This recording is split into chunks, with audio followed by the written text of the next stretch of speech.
Hey folks, long-time lurker, first-time poster here. You won't believe the kind of week I've had at work, or maybe you will, given the stuff I've seen shared on here.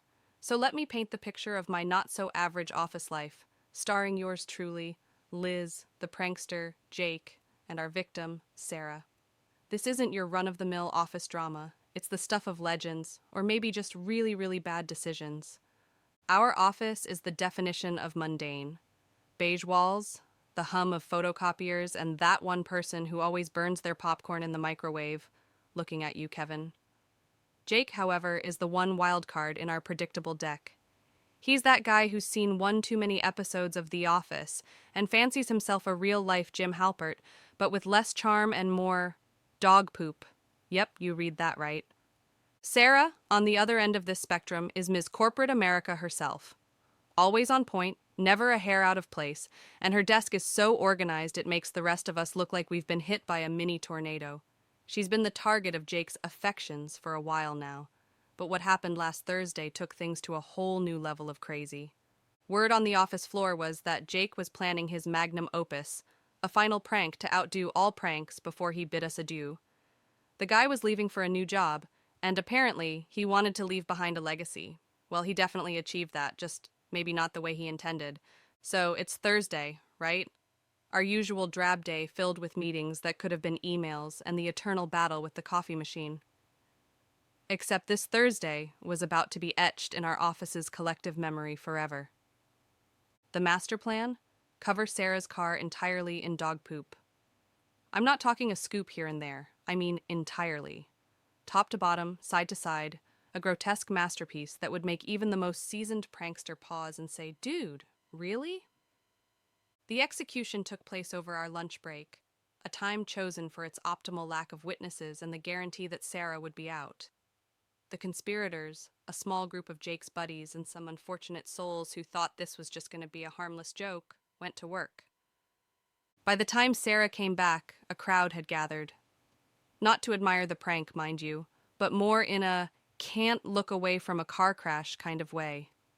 The look on Sarah's face when she saw her car, it was a mix of horror, disbelief, and a rage I can only describe as apocalyptic. The office was in chaos. Reactions were split down the middle. Half of us couldn't believe what Jake had done, and the other half couldn't believe he'd actually gone through with it. As for Jake, let's just say he was about to learn a very messy lesson in consequences. The moment Sarah's shock turned into fury, it was clear that the office was about to enter a state of turmoil, unlike anything we'd ever seen. People were torn between condemning Jake's outrageous behavior and the disbelief that he actually went through with such an audacious prank. Amid the chaos, I couldn't help but notice the wide range of reactions from our coworkers. Some were whispering in corners, others were outright laughing, though they tried to hide it when Sarah glanced their way, and a few were just shaking their heads in dismay. Jake, meanwhile, was nowhere to be found. It was as if he'd vanished into thin air, just as the enormity of his actions began to dawn on everyone. Word had it, he slipped out right after the artwork was completed, possibly sensing that he'd finally crossed the line from amusing to appalling. Sarah, determined and fuming, marched straight to HR, a procession of equally incensed supporters in her wake.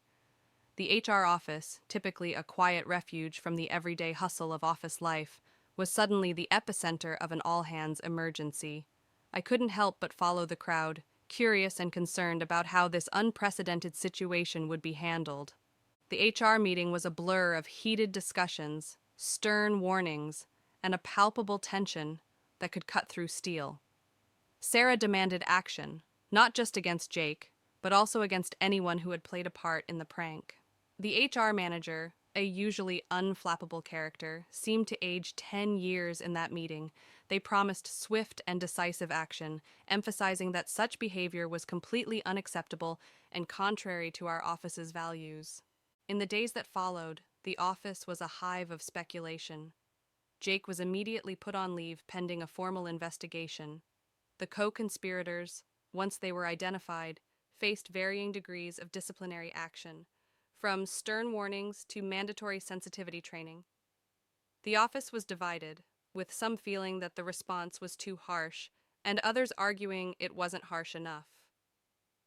Amid the controversy, an unexpected development unfolded.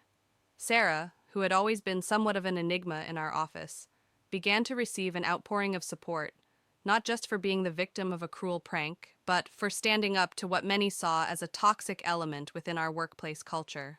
Conversations began to change, shifting from the specifics of the prank to broader discussions about respect, boundaries, and the kind of environment we all wanted to work in. As for me, I found myself reflecting on the events with a mix of emotions. It was hard not to feel a certain sadness for how things had turned out. What started as a misguided attempt at humor ended up highlighting deeper issues within our office. I realized that, moving forward, we all had a part to play in rebuilding the trust and camaraderie that had been tarnished. The weeks that followed were a time of reflection and, surprisingly, healing. Jake eventually issued a formal apology to Sarah and the rest of the office. It was a sobering moment, one that many of us didn't expect to have much impact, but somehow it did. Maybe it was the sincerity in his tone or the realization that everyone deserves a chance at redemption. Sarah, for her part, showed remarkable grace. She accepted Jake's apology, though she made it clear that it would take time for things to go back to normal, if they ever could. In the aftermath of what I've now dubbed Poopgate, the office dynamics took on a life of their own. The incident, as wild as it was, somehow morphed from being the subject of scandalized whispers to becoming a sort of twisted office legend. And as for the players in our little drama, well, their stories took some interesting turns. Jake's grand exit from the company was less the blaze of glory he might have envisioned, and more a sheepish slink away into obscurity. After the formal apology and the ensuing quiet before his official last day, Jake became somewhat of a ghost. He was there, but not really. Conversations halted when he passed by, and his once boisterous presence dimmed to a mere shadow of its former self. When his final day did arrive, it was met with a subdued acknowledgement rather than the fanfare or the torches and pitchforks some might have expected. Sarah, on the other hand, found herself in a new light. If anything, Poopgate inadvertently thrust her into the spotlight, not as a victim, but as a figure of resilience. The support she garnered was impressive, but what was more remarkable was the subtle shift in how she interacted with everyone. There was an air of camaraderie that hadn't been there before, a sense of unity forged through shared disbelief and the collective processing of the absurd. As for the rest of us, Poopgate became the yardstick by which all future pranks, jokes, and office shenanigans were measured. "At least it's not dog poop on your car" became the new office mantra, a line that was equal parts jest and a reminder of how bizarre things had gotten. The HR department, likely still reeling from having to navigate the murky waters of Poopgate, implemented a series of workshops and team-building activities. These were met with the expected eye rolls and groans, but there was an underlying acknowledgement that maybe, just maybe, we needed this. A reset button of sorts, to bring some semblance of normalcy back to our workspace. In the weeks and months that followed, the office did start to find its new normal. Jake's departure left a void, but it was one that quickly filled with new jokes, new stories, and the inevitable new office prankster, though they operated with a significantly more cautious approach, having learned from Jake's misadventure. Sarah became something of an unofficial morale officer, a role that she embraced with a mix of amusement and a newfound sense of duty. Her desk, once a fortress of solitude, became a pit stop for anyone needing a quick pep talk or just a moment of levity amidst the daily grind.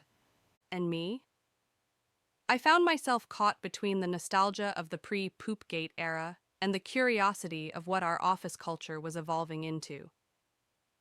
The incident had sparked conversations that went beyond the mere act itself, delving into discussions about office culture, boundaries, and the kind of workplace we all envisioned.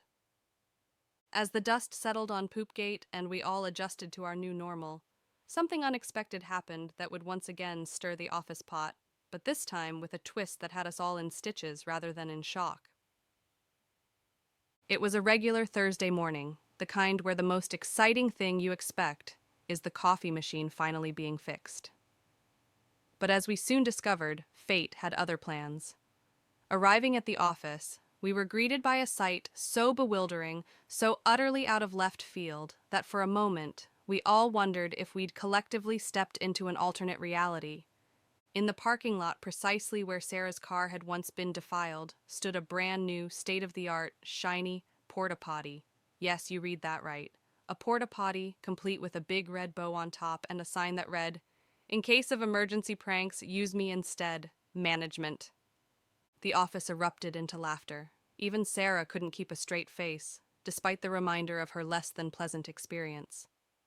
It turned out our HR department, in a moment of unexpected humor and brilliance, decided to address the potential for future pranks in a way that was both practical and hilarious. They'd arranged for the porta-potty to be placed as a semi-permanent fixture in the parking lot, a tongue-in-cheek reminder of the infamous event that had brought us all together in such an unlikely way. The porta-potty quickly became a symbol of our collective ability to laugh at ourselves and the absurdity of office life. It was also a testament to the idea that even the most embarrassing or challenging situations could be turned into opportunities for laughter and camaraderie. Jake, who'd since moved on but kept in touch with some of us, heard about the porta-potty and couldn't believe it. "I guess I really left a mark on the place, huh?" he joked in a group chat. Sarah quipped back, "Yeah, and now we have somewhere to put it." And just like that, Poopgate was no longer just a story of a prank gone wrong.